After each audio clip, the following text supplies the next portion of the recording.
So we are reading Robert Monroe's Far Journey. We are in the chapter, the end, epilogue, the end game, page number 259 of the book. 135 of the PDF. Yeah.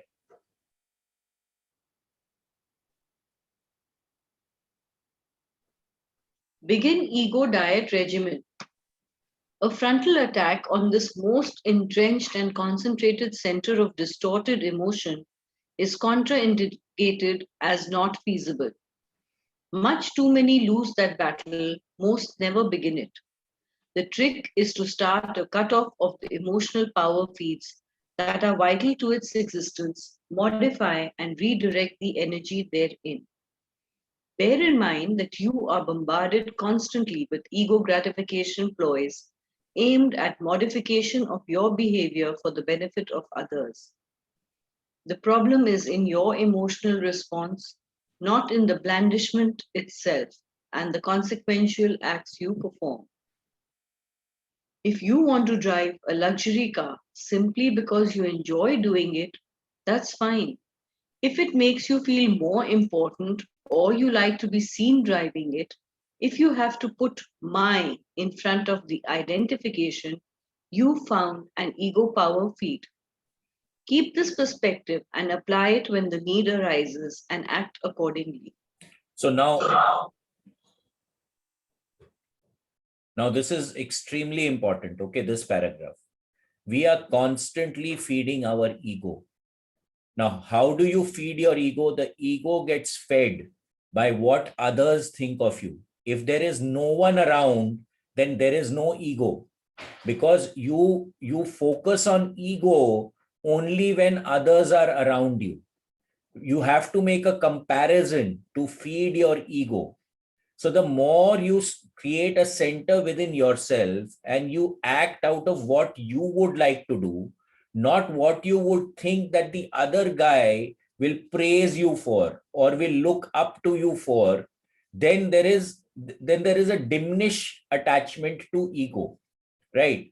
So now ego is the, if you feed the ego, then it is going to grow. But if you stop feeding the ego, then it has nowhere to go and it will start to diminish. So we need to be aware as to what are we doing something for? What is the consciousness with which we are operating? Why are we doing something? What is the reason why we are doing something? Is it to look good or is it really to feel good? Are we operating from the head or are we operating from the heart? When you're operating from the heart, there is no, you can understand that you'll do it because you want to do it. But whenever you're operating from the head, there's always a calculation, right? Isko karne se mere ko kya milega? If I do this, what will I get? There is a calculation in it. And whenever there is a calculation, the ego starts getting involved. That self-centeredness starts creeping in. The survival instinct starts creeping in. But if you're operating from love, then there is no ego. If you're operating from fear, there is always ego. So you will find that whenever you're operating from ego, you're operating from the left side of the grid. And whenever the ego is not present, you'll find that you're more operating from the right side of the grid.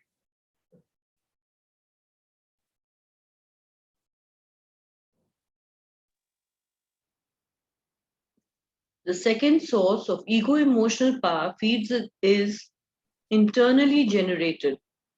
It is generally accepted that ambition and the drive for achievement are primarily ego gratifying processes. To determine if this is valid or such motivation comes from a more profound origin, conduct this test.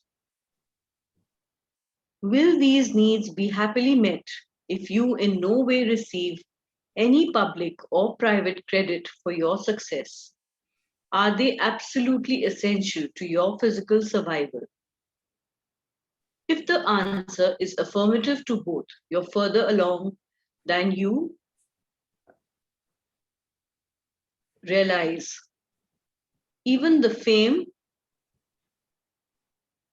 fortune, and adulation, your load will actually lighten. If both come out negative, Start unplugging the feed by asking why. Go ahead. At a point in your unplugging process, you will find glimmers of prime energy radiation, which provide any justification you may desire. The more emotional energy you so release, the greater such energy you will perceive. So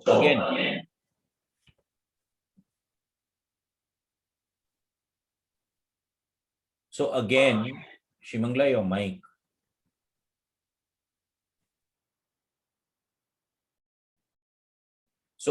So again over here, very clearly he says that what are the reasons why you're doing something, right? So he clearly says of here, the test is, will these need be happily met if you have no way of receiving any public or private credit for your success?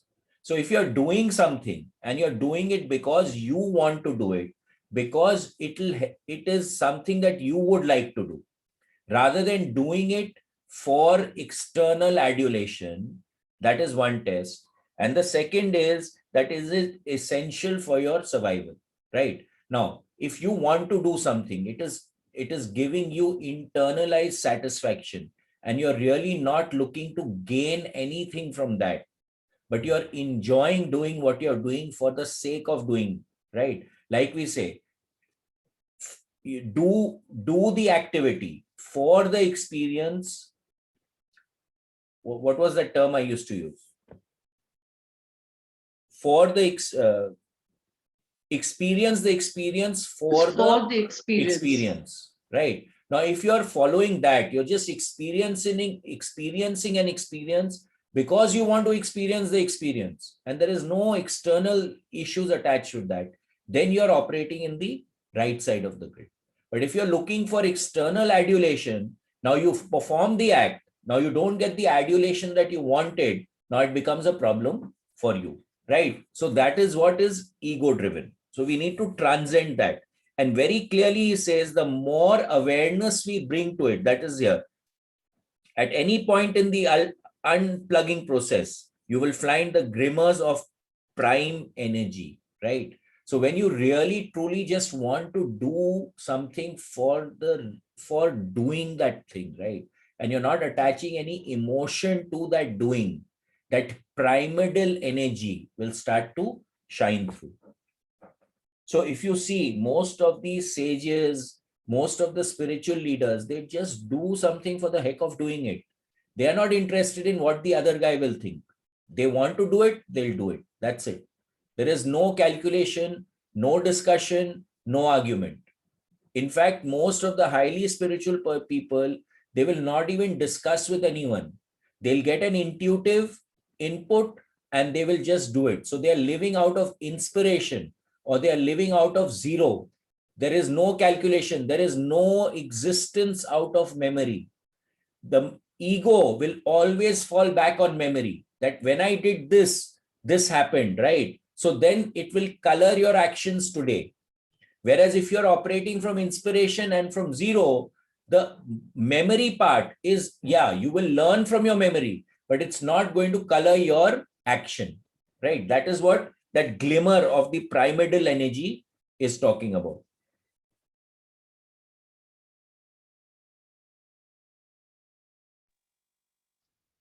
Divest survival sex ties.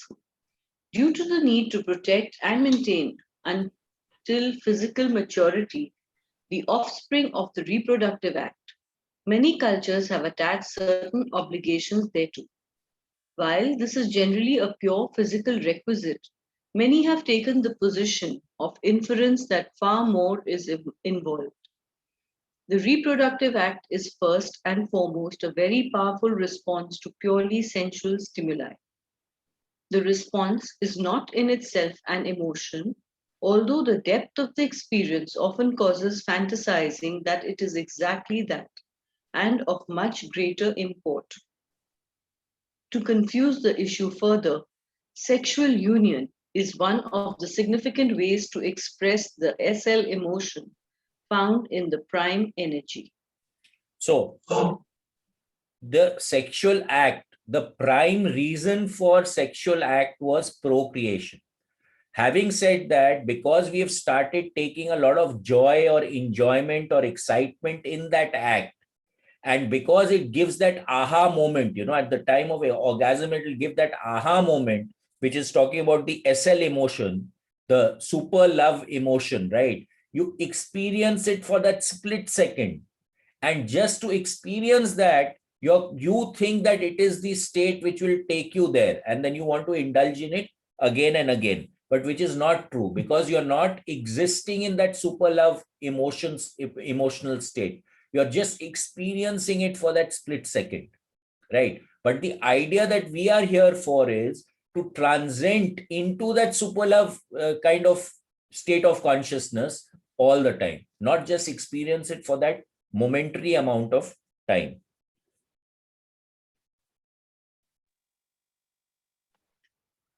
The load reducer is to understand the difference. There is no right or wrong in gender either way, only difference. Recognize that, from the perspective of solely a physical act, any emotional attachments thereto relate only to time space reality. As a procreative act, it is physical in nature. Unless other energy patterns emerge as a result, enjoy it, but don't get hooked onto it. You don't need to take it with you because there's better in the original form. What you experience here sexually is a very weak imitation of a part of a totality. No male or female owes the other an obligation to copulate. Sexual attraction and attractiveness are elements of a survival drive which is purely physical and no more. Yet, these are enough to alter drastically individual life patterns. Load is induced when more is made of it than it is. So what it is saying over here is that when we are going to experience this super love in that expanded state of consciousness, the love or the that aha moment that we experience in normal physical sexual interaction is like chicken feed in front of that expanded state of love, right? Many times also when we are conducting the workshops, we tell people, and especially in a residential environment state, that when you're going into those expanded states, you are in a blissful state. So there is actually a disclaimer in the institute's manual that we have to tell people that your sexual energies may get enhanced. Why? Because your sensitivity gets enhanced in the programs, and at times it can create certain issues and problems for you, because you will start feeling that love emotion, that affection for people who are there around you, which is not really going into that expanded state. You're boiling it down into the physical state. Okay, so it says over here, no male or female owes the other an obligation to copulate. It's not, so it has to be consensual, right? And mainly your attractiveness, this external attractiveness, is due to survival instincts. Like for example, many ladies dress up, right, because they can get away with a lot of other stuff by dressing up. But what we are talking about here is not that, because that dressing up is solely related to the 3D environment, into this earth life system. It is not that expanded state, because in that expanded state of consciousness, we do not have a form. So what are we going to dress up for? So you will see most of the highly spiritual people, they were really not concerned and bothered about how they looked, right? You see the agoras, if you see the agoras, they were not bothered. They used to put their feces and their ash on their body. Why? Because they did not want the physical contact. They want that super normal contact, that expanded state contact is what they were looking for.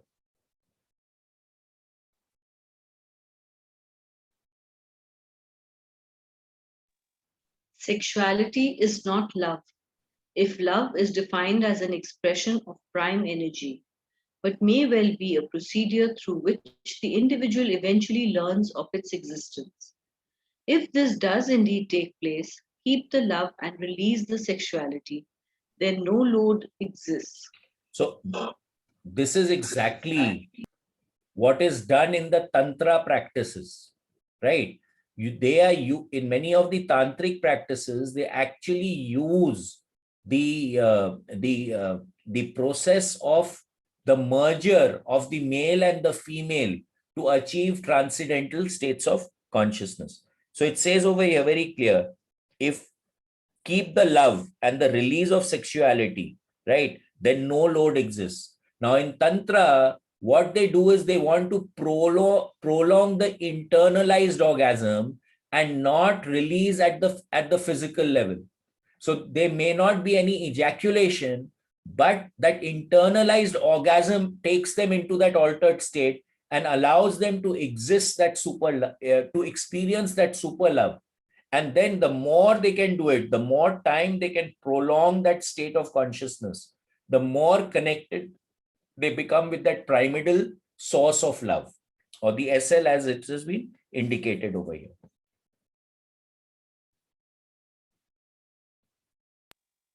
Release value judgments. With the distortion of time-space as a baseline, it is impossible for anyone to discern accurately the quality of any thought or action, good, evil, right, wrong, exist only in an illusion. In orbit, there is no up-down. As a point of expediency, it may be necessary to adhere to the concepts of the culture in which we exist temporarily. Without a solid overview, we cannot understand the ultimate value of what we do. Therefore, follow your own design. Lighten the load by refusing to bond lasting emotion onto any physical act or the action of others. So what are they saying over here, right? There is no right and there is no wrong. Everything just is. And this is something that we keep repeating in awareness, in the sense that what may be right in one place may be totally wrong in another place. What may be right for one person may be totally wrong for another person. What may be right in one time period may be totally wrong at another time period, right? So now, if there is nothing right or wrong, there is no up and down over here, he says. It may be now, when we are living in a culture, when we are living in a society, like for example, in some societies, to belch after your meal is considered very, very bad. It is bad manners. And in some other societies, if you don't belch after your meal, then that is considered not respecting the host, right? So what is right in one place may not be right in another place. So at times we have to adhere to the cultural norms, right? Now, if we attach emotion to the action, then it becomes a problem. If there is no emotion attached to the action, then it is no problem. So over here he says, follow your own design, lightening the load by refusing to bond lasting emotion unto any physical act or the action of another, because we truly don't know why the other is performing the act. Now, the point is also of an overview. So it clearly says over here, okay, yeah, without a solid overview, we cannot understand the ultimate action, the ultimate value of what we do. So again, I keep repeating this. If I have my hand over here, if I'm seeing something from here, I can only see so much.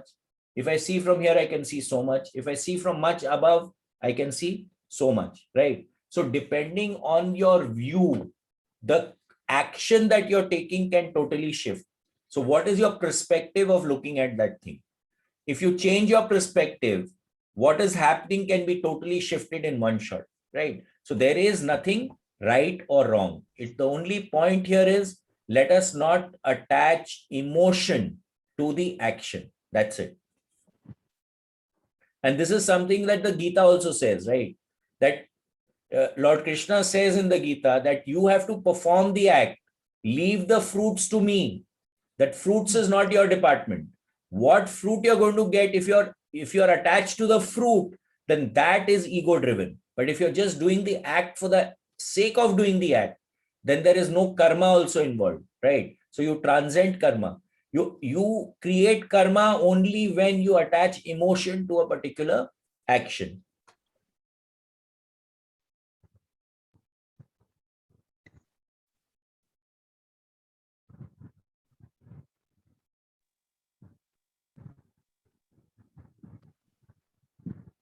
Detach matter emotion.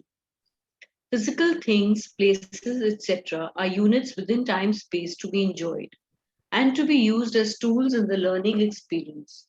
None is ours. We don't own or possess anything or person. Nothing belongs to us. Even the matter we use for our physical body is borrowed, as it were. Store the memory and the experience, leave the emotion behind. So what are we here for?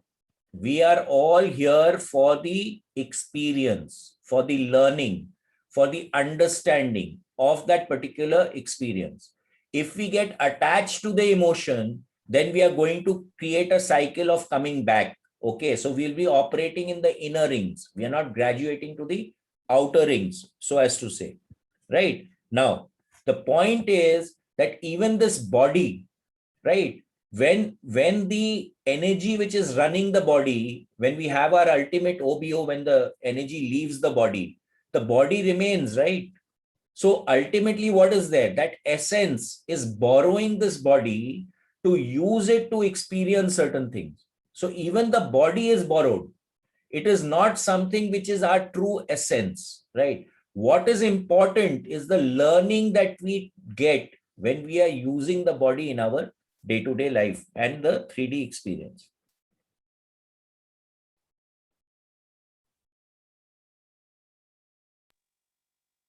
You are your responsibility. We like to lay this one off wherever and however we can, blame conditions and or anyone else for what we do and when there seem to be mistakes. Take credit when everything is great. As exercisers of free will, we do our own instigating. Calmly accepting the results will get you lift off points.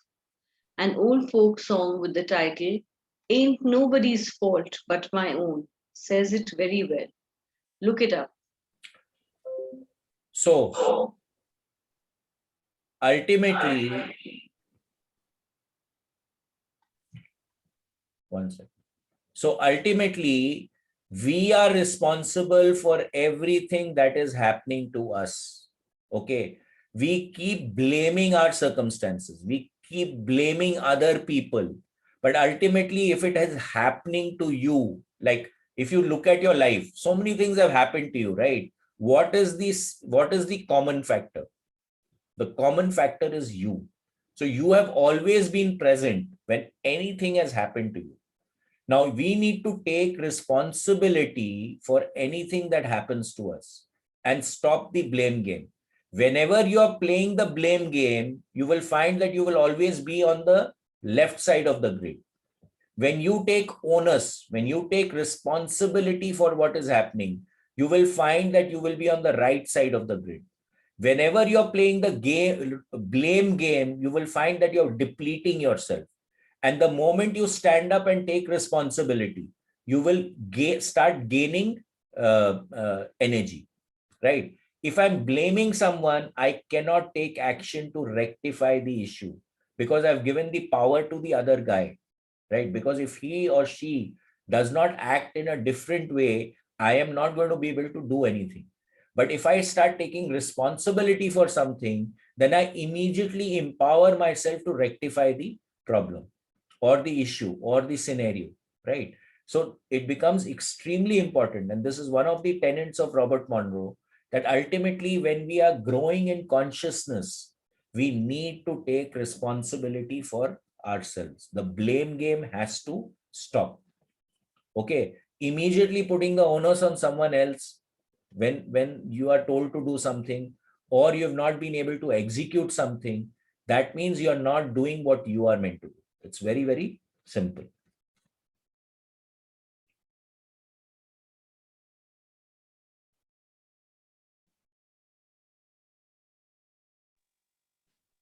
Free will is fantasy. Within time-space, the very constraints thereof preclude any such theory. At physical birth, we are bound not only by our previous experience, whatever it may be, but by the genetic structure of the physical body we inhabit. From that point on, we have no choice but to be bonded into the flesh for that lifetime, long or short. We are bound to maintain and operate our physical bodies within the limitations they impose. The set and setting of our physical existence is controlled, initially at least, by others. What remains, colored and modified as it is, might be considered free will. Exercising this upon another only increases the load. Offloading is accomplished by maximizing this remainder in non physical areas and accepting without emotion the limitations so imposed. So the example here would be that you're sitting in your house and you want to travel somewhere, right? So now you have an option that I can go to Calcutta, I can go to Bombay, I can go to Delhi, I can go to USA, I can go anywhere. Now, once I book my ticket, and let's say it's a non-refundable ticket, now your options are constrained, right? Now you go to the airport and you see some other flight. Yeah, you can still change your ticket by paying an amount. Now you board the aircraft. Now your actions are even more restrained. Now the aircraft has taken off. Now you're totally restrained. So in the same way, when we are in that expanded state, we are actually in control. We are deciding what we want to experience, right? But once we have entered this body, then our options start getting restricted. Why? Because now we need to be in this body, we need to work this body, we need to operate from the body. Of course, the higher consciousness, what we talked about in Ruth Montgomery's books, there is a concept where you can actually exit and another entity can enter. But generally speaking, that does not happen. So we have to operate this body, right? So we are restricted in our free will to that. Now, naturally, in the bigger things in life, you will find that you are already constrained. So something that you have already come with. For example, once you have chosen your parents in that expanded state, now the body which is conceived through the interaction of your parents, now once you've made that choice, now you have no other choice but those people are your parents. The kind of race that you're born in, the physical structure that you have. Like now today, let's say a black man, maybe 7 feet tall, right? Now, if you're born in a pygmy family, you're 5 feet tall or 4 feet tall. Now you're already constrained by that. So there are various things in which you're constrained and you cannot operate your free will because you have already done it. But in other stuff, in the smaller stuff, you could. But in the larger picture, you will always have to attain what you had planned for in that expanded state. In this normal human state, free will actually gets restricted. We have very small amount of free will actually.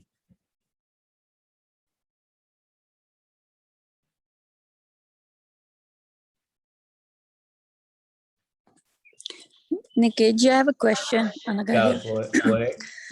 So you said free will is less, and then before that we also said, not we, you said in the book, it says whatever we do, we are responsible for it. Correct. So that means we are responsible for things. Absolutely. Or whatever is happening, we're blaming it on the circumstances. So there is something happening which is a result of us doing the things. Correct. So if you are experiencing an experience or you're performing an action, who's performing the action? So if we are performing the action, correct, so we are then responsible we have for the nothing action. to do, because but free will, like everything is preset, there is no free will. No. Again, you have free will in a smaller kind of a situation, right? Like now you have you go to a buffet table. Now you have option to eat the upma or the uttapam or the samosa, right? But the bigger thing is that you're going for breakfast. Now, generally, you have your meals at a set time, more or less. Yes. Okay. What you will eat during the meal, you may think that you are making a decision. So that decision you may make, but the bigger decision that you'll have a meal is already made. Okay. So there is like So a now whatever you're ban. eating, you are responsible for. So we do have some free will, but it is smaller and Very the bigger. small free will. Very small free will. Okay. In the bigger Got it, thank you. picture, we have very small free will, but whatever action we take, when we are looking at the ultimate analysis, whatever parents we have chosen, whatever race we are born into, whatever culture we are born into, whatever education we are taking, we have all decided in that expanded state, but we don't remember in the smaller state. So ultimately, if you're blaming your situation, then you're creating a problem for yourself. You're not taking responsibility for your action. So many people बोलते हैं ना मेरा तकदीर खराब है. तकदीर लिखा कौन?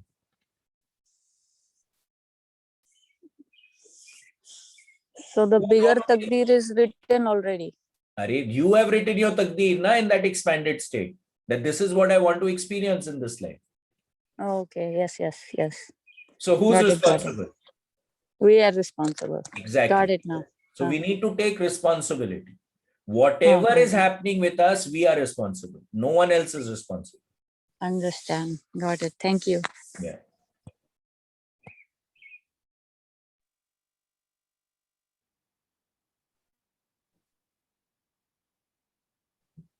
Laughter is a purging process. As a direct expression of the prime energy, when in doubt, let it out. An inadvertent smile is part of the same spectrum. It's one of the best of emotions, but must be spontaneous to produce results. Seeing and enjoying the humor in life is something not to be missed. It relaxes, detunes the ego, puts any event into proper perspective. Okay. So whenever you are laughing, right, when we draw the grid, where are you? You are on the top right-hand corner. There is joy involved. Whenever you're laughing, you're smiling, the kind of chemicals which are produced in the body are life enhancing. They actually help in healing the body. It's also been told that when you're frowning, you actually use more muscles in your face than when you are smiling or when you're laughing. So laughter will automatically get the relaxation response started in your body system. It shifts you into the parasympathetic nervous system rather than the sympathetic nervous system, which is related to stress. But very clearly, it says over here, it is one of the best emotions, but must be spontaneous to produce results. If you're falsifying the laugh just for the heck of laughing, then it is not going to produce the results that we want. Okay, so the laughter has to be a genuine laughter. It has to come from the heart, not from the head. Okay, this is what basically it's saying over here.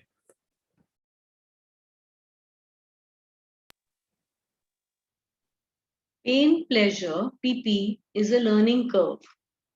Consider these as a waveform originating within the survival imprint, and therefore signals relating only to time, space, physical matter.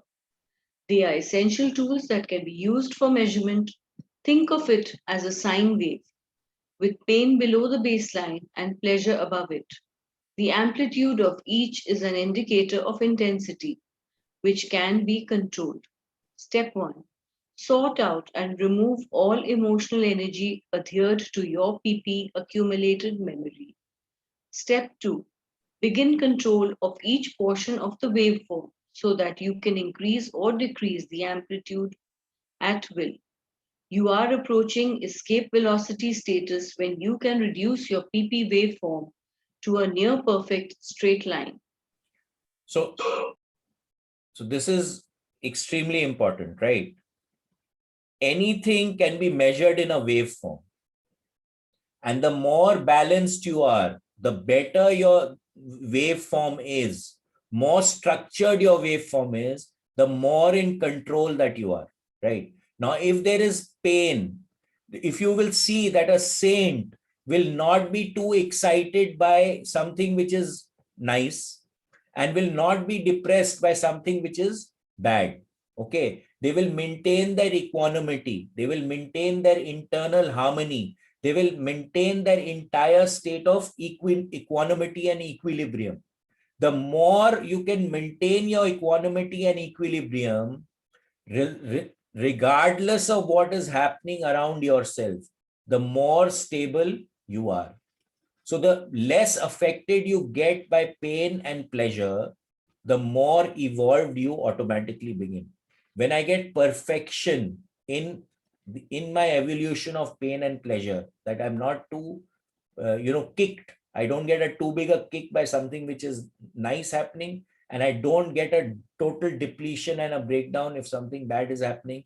The more equanimity I can maintain, the more evolved I am. Okay, so again, it's a learning curve. We are here to compress that curve. Now, if I'm taking any action and I'm looking for the praise, right? Now, if I get the praise, I will be pleasure on top. Now, if I do it and I don't get the pleasure, I will be at the bottom of the curve. But if I'm doing it for the heck of doing it, and I'm doing something because I enjoy doing it, then whether someone says something good, no issue. If someone says something bad, no issue. I am doing it because I want to do it. Now you are in equanimity. You're not affected by what is happening outside. You're doing it for your own internal harmony, right? So the more we can restrict this waveform, the better off we are and the more evolved we are.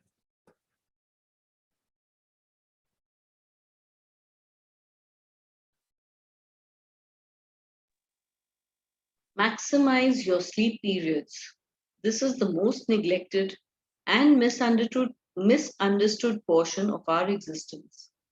Freed temporarily of the restrictions placed upon us by our left brain organization and the press of physical input, the sleep segment offers a great opportunity to advance in many areas. Any of the previous suggestions can be initiated and developed during the sleep state. Consistency and frequency are important. You may not get the results the first, third, or fifth time, but eventually you will succeed. Begin by stating the affirmation.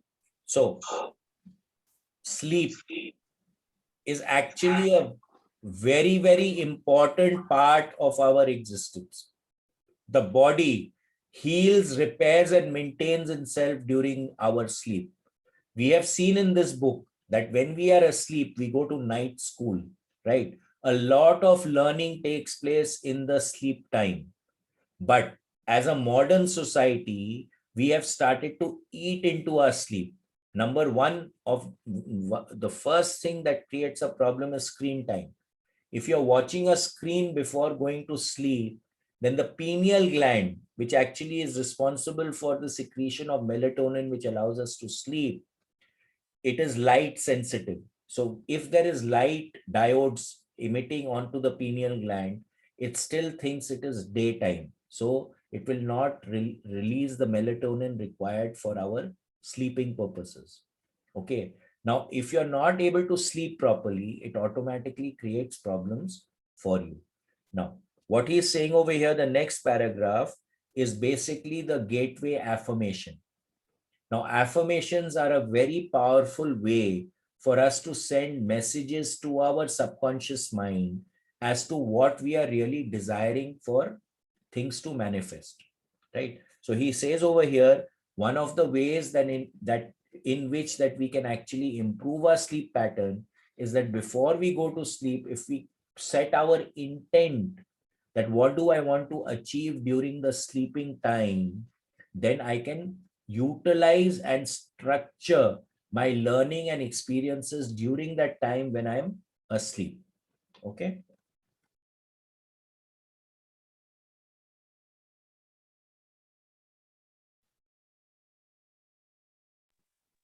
I am more than my physical body. Because I am more than physical matter, I can perceive that which is greater than the physical world.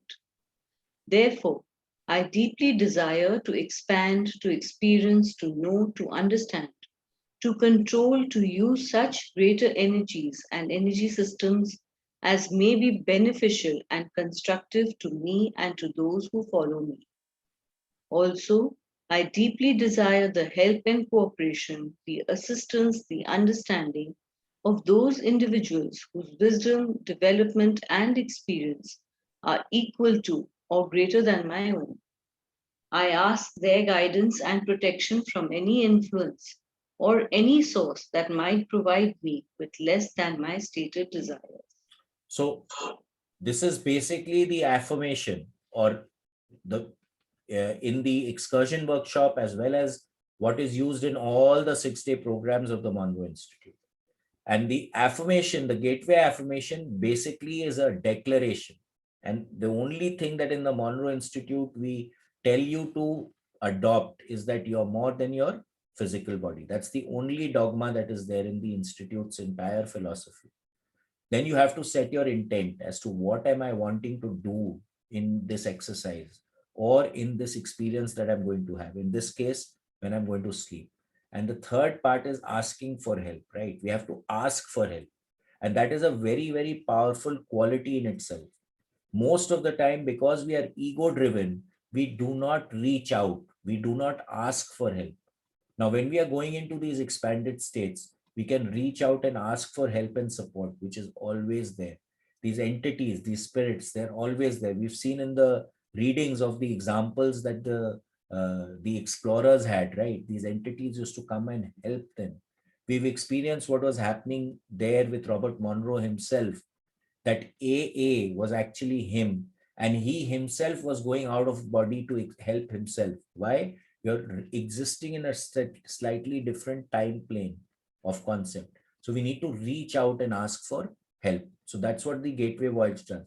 It allows you to set an intent, and it allows you to ask for help and support.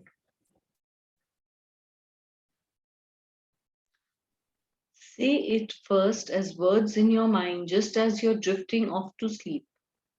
Convert as early as possible to non-verbal communication, stating the affirmation in mental action rather than words. After you are well established with the technique, add specific needs such as information, healthcare, problem solving, communication, or any of the procedures listed previously using NVC. The answer will come usually not in words but in pictures, sound, living action in your mind. There is no limit to the ways you can use this method provided you do not impinge upon the will of others. If you need help, ask for it by NVC. You will receive it, perhaps not immediately, but you will, often in the most astounding, serendipitous, and synchronistic ways. Be sure that you qualify your need and that you can handle the answer or result. So very clearly, they are saying here that in the beginning you can verbalize, but ultimately you need to internalize. Okay, that the reverberation or the resonance has to come from your inner state of being. That what are you really wanting? What are you really desiring? You put that into that affirmation when we are going into these altered state, and then set it out, throw it out over there, and then you will find that that thing will start to manifest, because the universe hears. It's like that movie Avatar, right? He went, that the hero, he ultimately went to that tree of all life and he connected there, and he asked out for help. My hair standing. Okay, and then Gaia responded, because Gaia heard. So we are also connected with that expanded state. We are connected with that universal consciousness, but we need to allow it to manifest for us. Most of the time, because we are so ego driven, we are so stuck in our own desires as to what we want, we fail to see the bigger picture. The more expanded you become, the more you start operating from that expanded state of consciousness, the less your ego-driven self will come in the way of that what is manifesting in the bigger picture. So the idea here now is, if you really look at it, is to step out of our own way and allow things to manifest. Where he says very clearly, you will receive it, perhaps not immediately, but you will, often in the most astounding, serendipitous, and synchronistic ways. It will happen. Now we come back into the 4 S's from here. What were the 4 S's? The first one, swata. That means it by itself. Are you all getting what I'm saying? By itself. That means you're not making any effort to manifest it. You have set an intent and thrown it out, and then the universe will manifest it for you.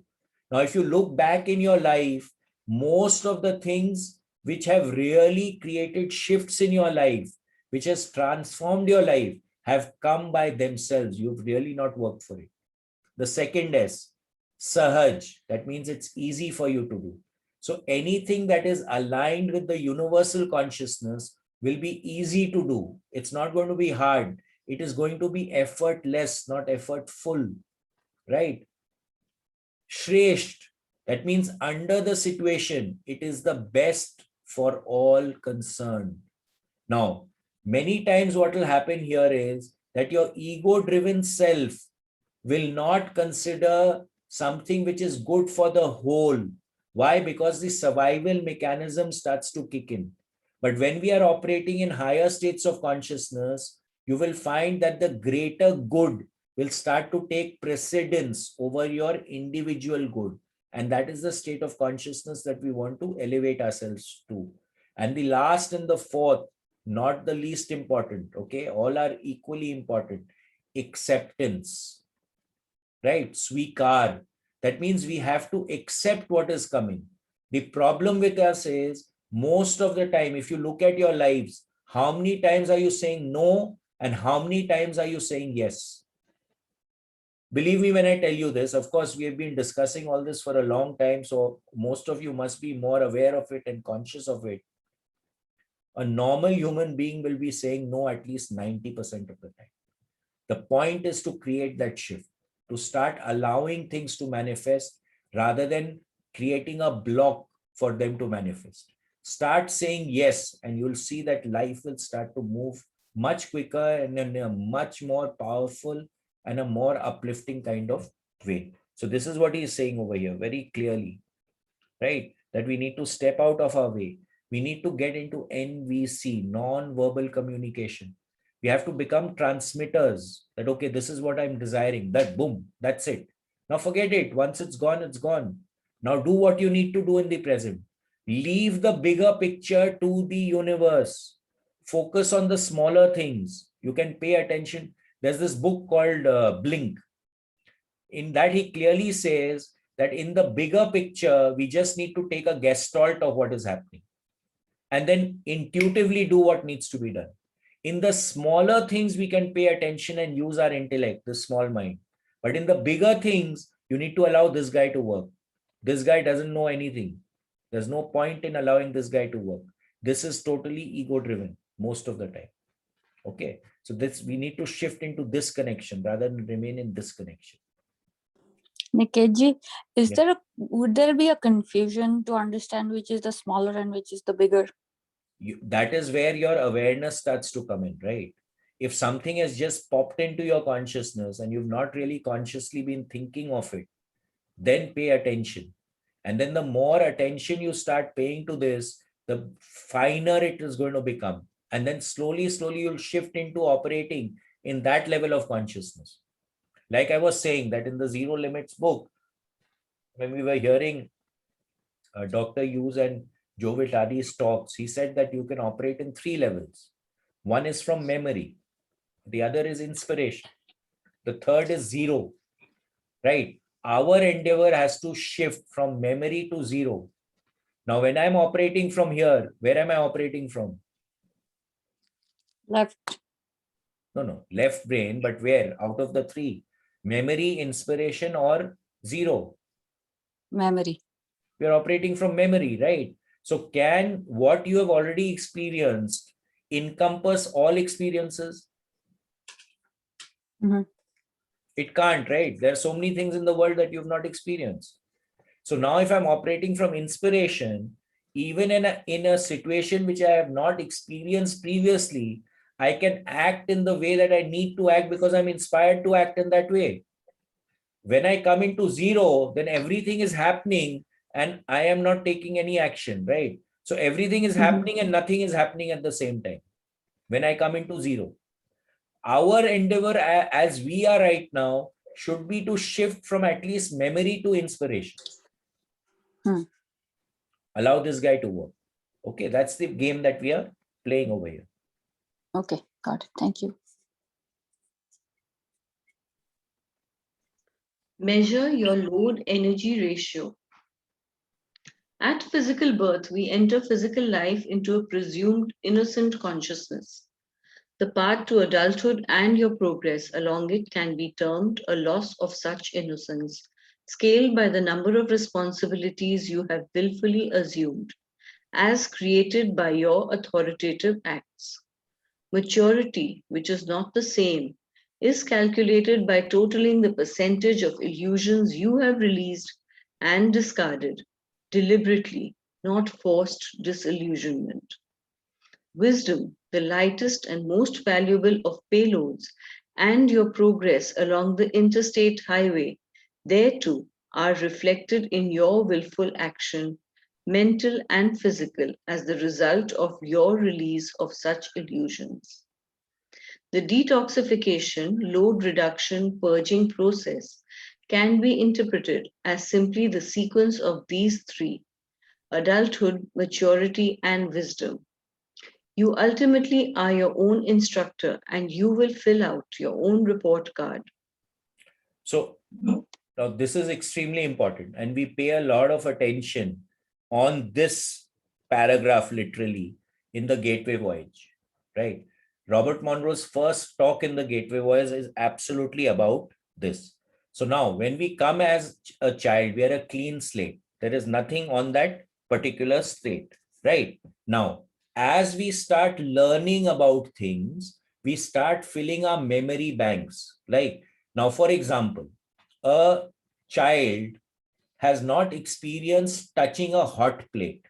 So now the child is innocent as far as the knowledge that if I touch the hot plate, I'm going to get burnt, right? The child is innocent. Now, the moment the child touches the hot plate and gets burned, now the child knows that if I touch the hot plate, I'm going to get burnt.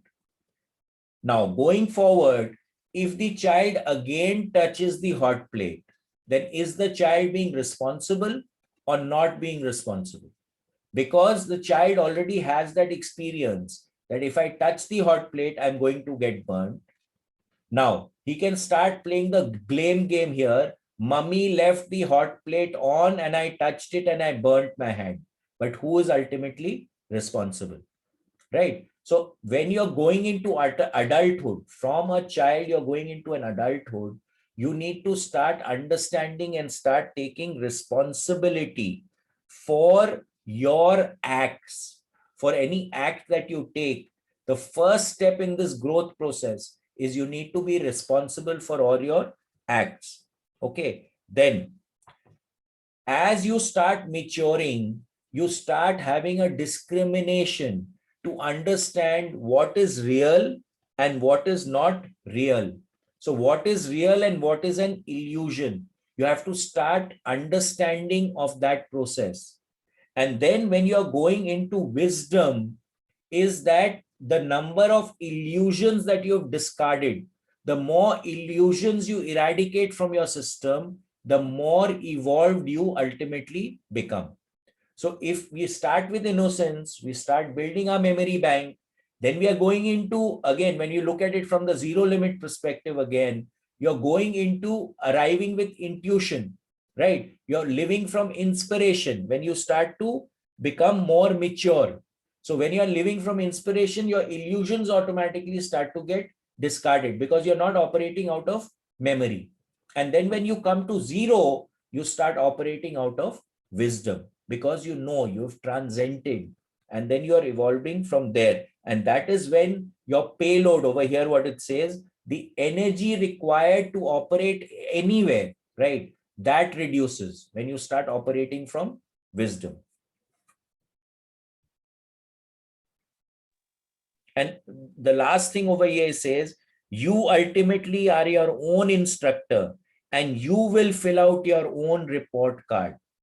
So whatever we are experiencing when we are going into these expanded states is that you are going to do a life review for yourself.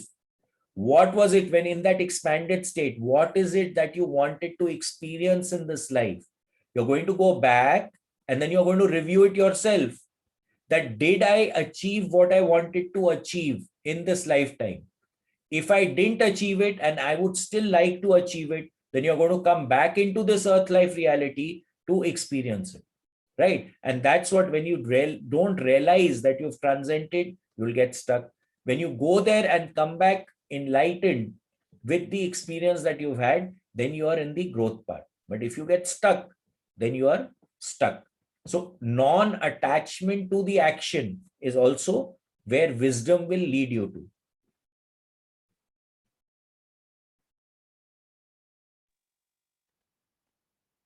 Building escape velocity energy.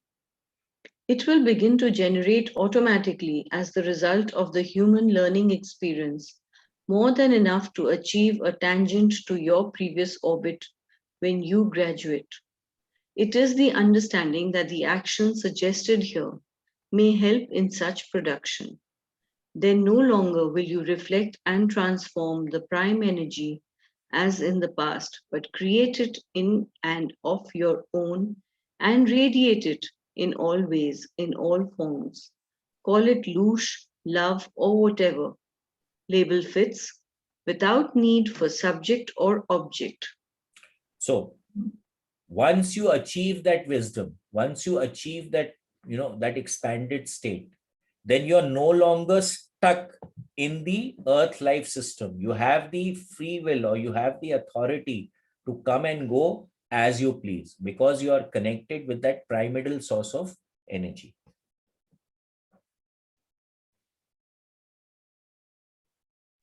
A language professor, father, now in another reality, used this to wake up students in his class in French, claiming it was an old and famous French proverb. Some worked earnestly for hours trying to solve the enigma. It may be very appropriate here too.